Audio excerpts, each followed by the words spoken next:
Bapak Ibu Saudara yang dikasihi Tuhan, kita bersyukur pagi hari ini kita boleh kembali bersekutu di Gamaliel Morning Prayer. Hari ini kita akan bersama-sama kembali melanjutkan kontekstual Bible reading kita. Kita sudah sampai di Imamat pasal yang ke-6, ada 30 ayat. Imamat 6, Tuhan berfirman kepada Musa, apabila seseorang berbuat dosa dan berubah setia terhadap Tuhan, dan memungkiri terhadap sesamanya barang yang dipercayakan kepadanya, atau barang yang diserahkan kepadanya, atau barang yang dirampasnya, atau apabila ia telah melakukan pemerasan atas sesamanya, atau bila ia menemui barang hilang dan memungkirinya, dan ia bersumpah dusta dalam perkara apapun yang diperbuat seseorang sehingga ia berdosa. Apabila dengan demikian ia berbuat dosa dan bersalah, maka haruslah ia memulangkan barang yang telah dirampasnya, atau yang telah diperasnya, atau yang telah dipercayakan kepadanya, atau barang hilang yang ditemuinya itu, atau segala sesuatu yang dimungkirinya dengan bersumpah dusta. Haruslah ia membayar gantinya sepenuhnya dengan menambah 1/5. Haruslah ia menyerahkannya kepada pemiliknya pada hari ia mempersembahkan korban penebus salahnya. Sebagai korban penebus salahnya, haruslah ia mempersembahkan kepada Tuhan seekor domba jantan yang tidak bercela dari kambing domba yang sudah dinilai menjadi korban penebus salah dengan menyerahkannya kepada imam. Imam harus mengadakan pendamaian bagi orang itu di hadapan Tuhan, sehingga ia menerima pengampunan atas perkara apapun yang diperbuatnya sehingga ia bersalah. Tuhan berfirman kepada Musa, perintahkanlah kepada Harun dan anak-anaknya, inilah hukum tentang korban bakaran. Korban bakaran itu haruslah tinggal di atas perapian, di atas mezbah semalam-malaman sampai pagi, dan api mezbah haruslah dipelihara menyala di atasnya. Imam haruslah mengenakan pakaian lenannya dan mengenakan celana lenan untuk menutup auratnya. Lalu ia harus mengangkat abu yang ada di atas mezbah sesudah korban bakaran habis dimakan api, dan haruslah ia membuangnya di samping mezbah. Kemudian haruslah ia menanggalkan pakaiannya dan mengenakan pakaian lain, lalu membawa abu itu keluar perkemahan ke suatu tempat yang tahir. Api yang di atas mezbah itu harus dijaga supaya terus menyala, jangan dibiarkan padam. Tiap-tiap pagi imam harus menaruh kayu di atas mezbah, mengatur korban bakaran di atasnya, dan membakar segala lemak korban keselamatan di sana. Harus dijaga supaya api tetap menyala di atas mezbah, janganlah dibiarkan padam. Inilah hukum tentang korban sajian. Anak-anak Harun haruslah membawanya ke hadapan Tuhan di depan mezbah. Setelah dikhususkan dari korban sajian itu segenggam tepung yang terbaik dengan minyak, serta seluruh kemenyan yang di atas korban sajian itu. Maka haruslah semuanya dibakar di atas mezbah sehingga baunya menyenangkan sebagai bagian ingatannya bagi Tuhan. Selebihnya haruslah dimakan oleh Harun dan anak-anaknya. Haruslah itu dimakan sebagai roti yang tidak beragi di suatu tempat yang kudus. Haruslah mereka memakannya di pelataran kemah pertemuan. Janganlah itu dibakar beragi.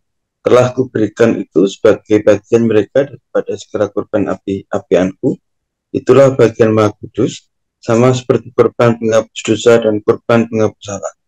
Setiap laki-laki di antara anak-anak Harun haruslah memakannya. Itulah suatu ketetapan untuk selamanya bagi kamu turun-temurun. Itulah bagianmu dari segala korban api-apian Tuhan. Setiap orang yang kena kepada korban-korban itu menjadi kudus. Tuhan berfirman kepada Musa, inilah persembahan Harun dan anak-anaknya, yang harus dipersembahkan oleh mereka kepada Tuhan pada hari ia diurapi, 10 eva tepung yang terbaik sebagai korban sajian yang tetap, setengahnya pada waktu pagi dan setengahnya pada waktu petang. Haruslah itu diolah di atas panggangan bersama minyak-minyak. Setelah teraduk, haruslah engkau membawanya dan mempersembahkannya sebagai korban sajian, sesudah dibakar dan berpotong-potong sebagai bau yang menyenangkan bagi Tuhan. Dan imam dari antara anak-anaknya yang diurapinya sebagai penggantinya haruslah mengolahnya. Itulah suatu ketetapan untuk selamanya. Seluruhnya haruslah dibakar bagi Tuhan. Tiap-tiap korban sajian dari seorang imam itu haruslah menjadi korban yang terbakar seluruhnya, janganlah dimakan. Tuhan berfirman kepada Musa demikian. Katakanlah kepada Harun dan anak-anaknya, Inilah hukum tentang korban menghapus dosa. di tempat korban bakaran disembelih, disitulah harus disembelih korban penghapus dosa di hadapan Tuhan. Itulah persembahan Maha Kudus. Imam yang mempersembahkan korban penghapus dosa, itulah yang harus memakannya. Haruslah itu dimakan di suatu tempat yang kudus, di pelataran kemah pertemuan. Setiap orang yang kena kepada daging korban itu menjadi kudus, dan bila darahnya ada yang terpecik kepada sesuatu pakaian, haruslah engkau mencuci pakaian itu di suatu tempat yang kudus. Dan belanga tanah tempat korban itu dimasak haruslah dipecahkan, dan jikalau dimasak di dalam belanga tembaga, haruslah belanga itu digosok dan dibasuh dengan air. Tiap laki-laki di antara para imam haruslah memakannya, itulah persembahan Maha Kudus. Tetapi setiap korban penghapus dosa yang dari darahnya dibawa sebagian ke dalam kemah pertemuan untuk mengadakan pendamaian di dalam tempat kudus, janganlah dimakan, melainkan dibakar habis dengan api. Terima kasih teman-teman yang sudah membaca firman Tuhan hari ini. Bapak Ibu Saudara, kita akan melanjutkan dari imamat. Imamat pasal 6 ini adalah kelanjutan dari imamat pasal 5 yang membahas tentang korban penebus salah. Kalau kemarin penebus salah, orang itu tidak sengaja ya berbuat dosa, dia harus mempersembahkan korban penebus salah. Dan saat ini di bagian ini kita melihat ada 4 macam korban di imamat pasal 6, yaitu korban penebus salah. Yang pertama, orang-orang yang berubah setia, berbuat dosa kepada Tuhan. Apa yang menjadi dosa yang dilakukannya? Ya, pertama, dia merugikan sesamanya. Ketika dipercayakan suatu barang, tetapi dia memungkiri apa yang dipercayakan itu. Kemudian kalau dia merampas barang orang lain, melakukan pemerasan, dan kalau menemukan barang yang hilang tetapi dia berdusta bahwa dia tidak menemukan, ya seperti itu, berbohong. Dan kalau dia mau bertobat, ya menyadari kesalahannya, ya Tuhan bilang di sini di ayat 5 bagian B, ya dia harus membayar ganti sepenuhnya 100% dengan menambah 1/5, jadi ditambah 20% lagi, harus menyerahkannya kepada pemiliknya pada hari yang mempersembahkan korban penebus salahnya. Jadi ada bagian yang harus dia kerjakan kepada sesamanya, yaitu mengganti apa yang sudah dia ambil, dan harus ditambah dengan 1/5 atau 20%. Dan ketika ia mempersembahkan korban penebus salah, berarti ini berbarengan gitu ya. Dia mengaku dosa di hadapan Tuhan, kemudian memberikan korban penebusan salah, dia juga harus menyelesaikannya, bertanggung jawab kepada sesamanya dengan mengganti apa yang sudah dia ambil. Dan kepada Tuhan, korban apa yang harus dia berikan? Di sini ayat 6, sebagai korban penebus salahnya haruslah mempersembahkan seekor domba jantan yang tidak bercela dari kambing domba yang sudah dinilai menjadi korban penebus salah, dengan menyerahkannya kepada imam. Nah, ya, dia mempersembahkan korban penebusan salahnya dengan domba jantan tidak bercela, dan dia bawa kepada imam, dan imam yang akan membawa orang ini di hadapan Tuhan mengadakan pendamaian dengan Tuhan, sehingga Tuhan akan mengampuni orang yang bersalah ini. Kemudian dari ayat 8 sampai 13 ya, di situ tentang korban bakaran. Ini Tuhan memerintahkan kepada Harun dan anak-anaknya sebagai orang yang menerima jabatan imam mereka harus menjaga api korban bakaran itu tetap menyala, terus menyala dari pagi sampai malam sampai pagi lagi ya. Api mezbah itu harus terus menyala. Jadi ya harus terus mengobarkan api itu di hadapan Tuhan, dan mereka harus menjaga kekudusannya di hadapan Tuhan. Mereka harus memenuhi apa yang diperintahkan Tuhan dengan berpakaian lenan, dengan memakai celana, dan itu harus memelihara api itu tetap menyala. Jadi imam harus mengatur korban bakaran dan juga terus membakar segala lemak korban keselamatan. Ayat 13, harus dijaga supaya api tetap menyala di atas mezbah, janganlah dibiarkan padam. Mereka harus tetap membakar api itu tetap menyala. Kemudian dari ayat 14 sampai 23, di situ ada korban sajian. Ya, korban sajian yang harus dibawa kepada Tuhan, yaitu segenggam tepung terbaik dengan minyak, dan ada kemenyan di sana yang terus dibakar di atas mezbah. Dan ini menjadi bau yang menyenangkan bagi Tuhan dan menjadi bagian ingat-ingatan oleh Tuhan. Dan juga di situ rotinya adalah roti yang tidak beragi, dengan kemurnian. Dan di ayat 19 sampai 23 juga para imam ini, Harun dan anak-anaknya, ketika hari ia diurapi, ya mereka juga harus memberi persembahan kepada Tuhan. Mereka harus juga membawa korban sajian. Nah, ini satu ketetapan dikatakan Tuhan di ayat 22, dan imam dari anak-anaknya yang diurapi sebagai penggantinya haruslah mengolahnya. Inilah suatu ketetapan untuk selamanya. Seluruhnya harus dibakar bagi Tuhan. Tiap-tiap korban sajian dari seorang imam itu haruslah menjadi korban yang terbakar seluruhnya. Jadi para imam pun harus mempersembahkan kepada Tuhan. Kemudian dari ayat 24 sampai 30 ada korban penghapus dosa. Korban penghapus dosa ini menjadi, di situ dikatakan ayat 25 tentang korban penghapus dosa.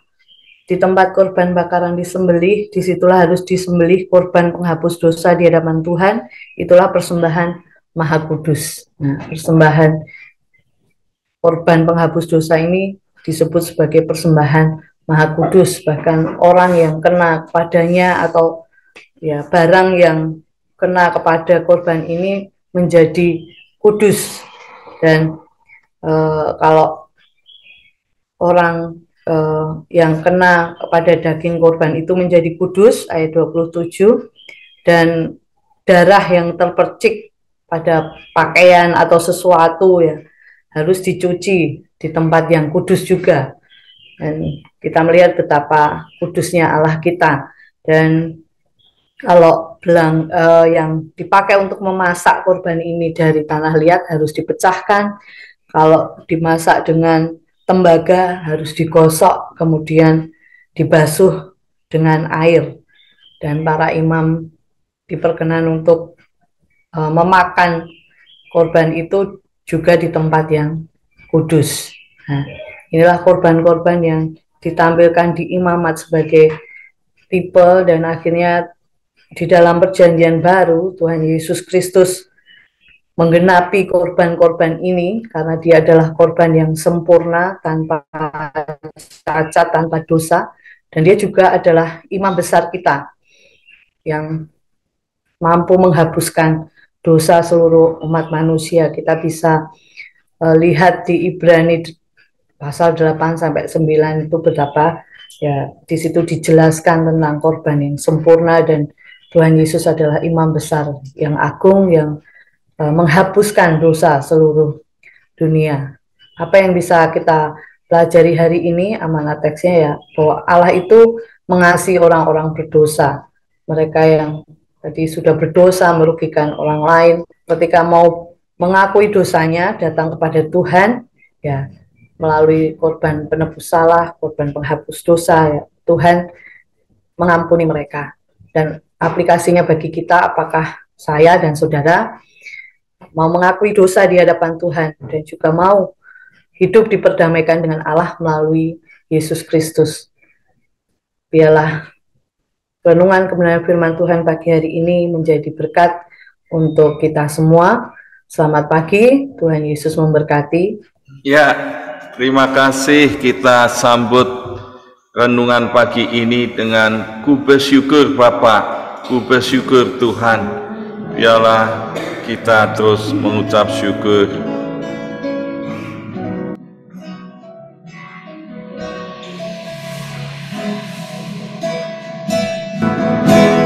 Banyak yang kau berbuat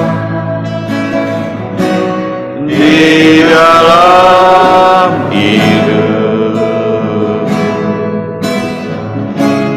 rencana indahmu terjadi di hidup Bapa yang mengerti segala yang perlu. Kasih-Mu sempurna nyata dalam hidupku. Ku bersyukur Bapa, ku bersyukur Tuhan buat kasih setiamu di dalam hidupku. Syukur, ku bersyukur Bapa, ku bersyukur Tuhan buat kasih setiamu di dalam hidupku. Ku bersyukur Tuhan, oh banyak yang kau berbuat Tuhan. Terima kasih, terima kasih. Banyak yang kau berbuat di dalam hidup.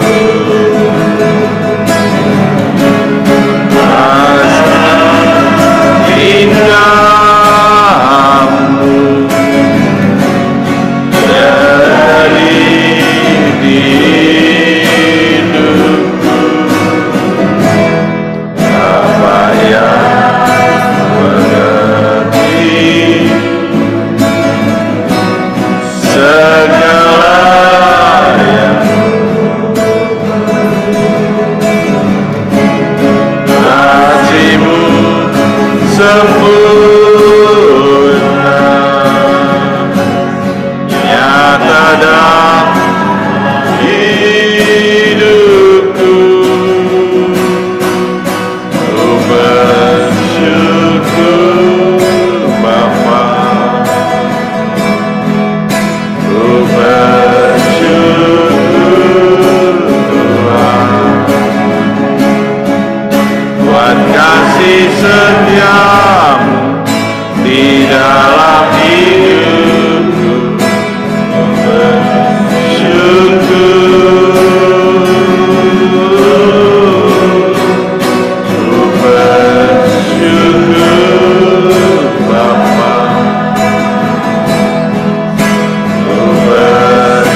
Biarlah hari ini kita terus bersyukur buat penebusan dosa dan dosa kesalahan-kesalahan kita. Kita terus mengucap syukur kalau kita sehat, kita ada di dalam pimpinan kasih karunia Tuhan Yesus.